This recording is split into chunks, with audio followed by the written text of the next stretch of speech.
Hello and welcome to the podcast We Are Selling. My name's Lee Woodward, the author of the Complete Salesperson course, appearing on behalf of Realtair. Realtair is the one platform of choice of real estate professionals, allowing you to pitch, sign and sell real estate. I've selected today's tip to be the delivery of fees, marketing and pricing. Do all the numbers together. And over the last 5 weeks, I've been touring around the nation, conducting the Advanced Listing Workshop. And today's tip comes from an observation of that tour.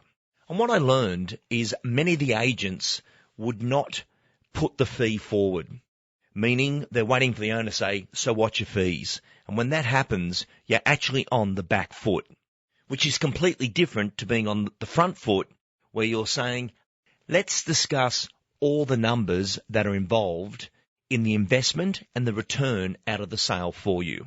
And what I'd like you to consider is doing the numbers all at once in a 1, 2, 3 format. And in the 1, 2, 3, there's a powerful shift and moment where you're moving off agent fees onto investment in marketing fees and then landing on the actual property pricing area, which is all they're interested in.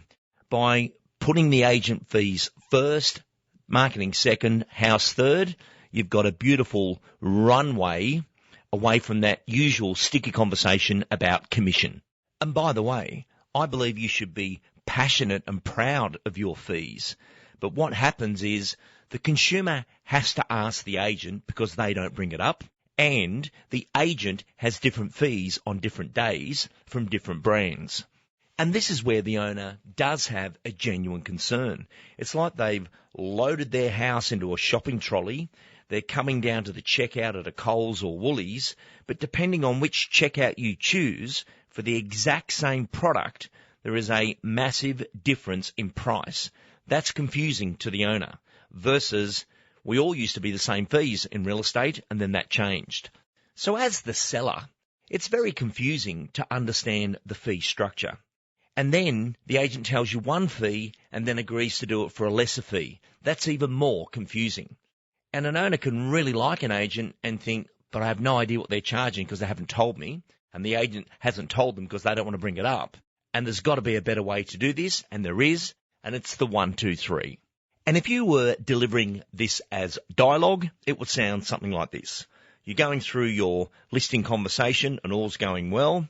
Have a big pause and then you say, let's discuss all the numbers involved within the sale with the investment in the agent, the marketing, but most importantly, what price the property could bring in the active marketplace with the buyer engagement we're seeing at the moment. Let's discuss those 3 sets of numbers. Now, separate to any standalone work-from-home single agent, any professional full-service real estate team working on the property is going to charge you 2.9% of the sale price. And that's to have a whole team work on it, not just an individual.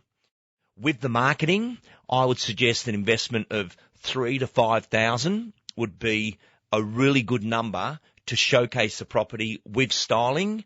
And again, with all those fees, they can be funded by the sale funder process and be paid out of the settlement funds.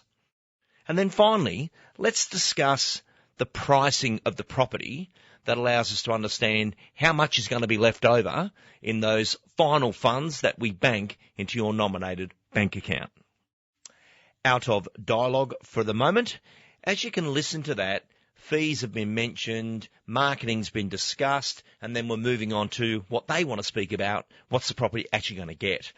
But this is completely different to a consumer saying, so what are your fees? And again, you're on that back foot, it's a debate, and we can't move from it. Whereas in a 1, 2, 3, it's a far better sequence for delivering all the numbers all together. And this even works really well when you're even touring around the property and someone, so what do you think it's worth, or what are your fees? Happy to discuss that, but I'll do all the numbers together so you can see how they affect each other. Now, as you listen to this, you know the owner's more interested in communicating and speaking about what's my property worth. So when you get to that part of the conversation, it's also very important to explain price, not state price. Meaning, for example, John and Helen, let's discuss the pricing of the property and how pricing actually works. There's two figures on any piece of real estate. There is the mathematical figure and then the emotional figure. Mathematically is where the bank is typing your address into a automated valuation model, which will do a search of all the surrounding sales, run the algorithm and say your property is worth X. And that's designed for the banks to loan money to the prospective purchaser who wants to buy your property.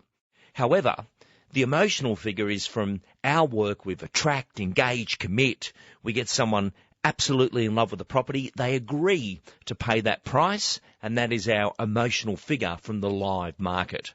However, in the last 12 months, many sales have been affected where the purchaser wants to buy it, but the bank will come back and say mathematically there is no surrounding sales evidence to support the figure. And this is where we work between those two numbers. Out of dialogue, you would then give that base and top range, and that is how you create a range. So delivering all the numbers together, that is today's tip. Thank you for listening. I'm Lee Woodward, appearing on behalf of Realtair, the platform of choice of real estate professionals, allowing you to pitch, sign and sell real estate. Till next week, goodbye.